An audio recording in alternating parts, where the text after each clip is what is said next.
We have been keeping you updated on this legal battle for 2 years. It involves the parents of Ben Graff in the Children's Care Hospital and School, which is now Lifescape. After a 3-week civil trial in 2018, the judge ruled against the family and in favor of the organization. Today, the case went before the South Dakota Supreme Court. KELOLAND's Angela Kennecke was the first to investigate the story of prone restraint on Ben and joins us now with what the High Court is being asked to consider.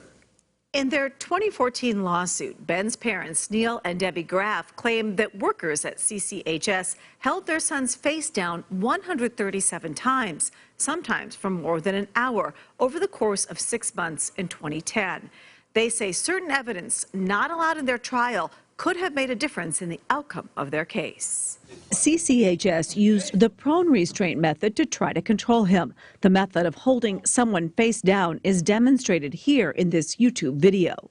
This technique has been linked to several deaths nationwide and banned in many state-licensed programs across the nation because it can lead to serious injury. Doctors say the excessive use of prone restraints, sometimes lasting for hours, left Ben Graff with physical and mental injuries. In court in May of 2018, CCHS, now Lifescape, said the use of prone restraints on Ben was necessary because he was a danger to himself and others.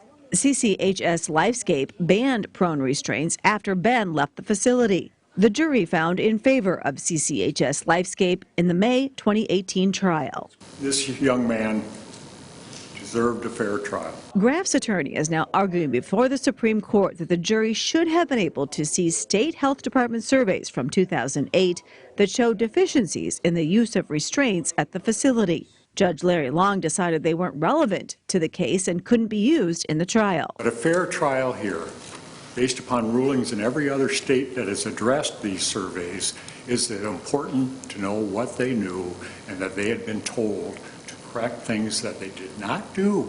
They didn't correct them, and this caused a harm to Ben Graff. And we're entitled to our day in court, including those surveys. CCHS Lifescape said those state surveys were not an issue because they happened prior to the time period Ben was a resident, and all issues had been resolved.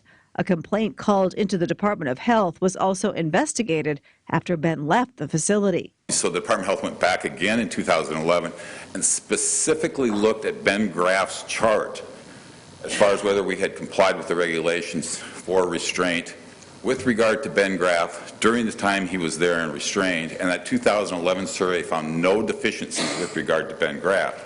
Ben's family was present at today's hearing but declined to be interviewed. His mother, Debbie, told me through a text, "This matter has been difficult for our family. We are hopeful the Supreme Court will review what happened at our trial." You can read more details on our coverage of this case before the Supreme Court on KELOLAND.com and see a more recent story on Ben, who is now living in his own home with caretakers. The South Dakota Supreme Court will issue a decision on the Graff case at a later date.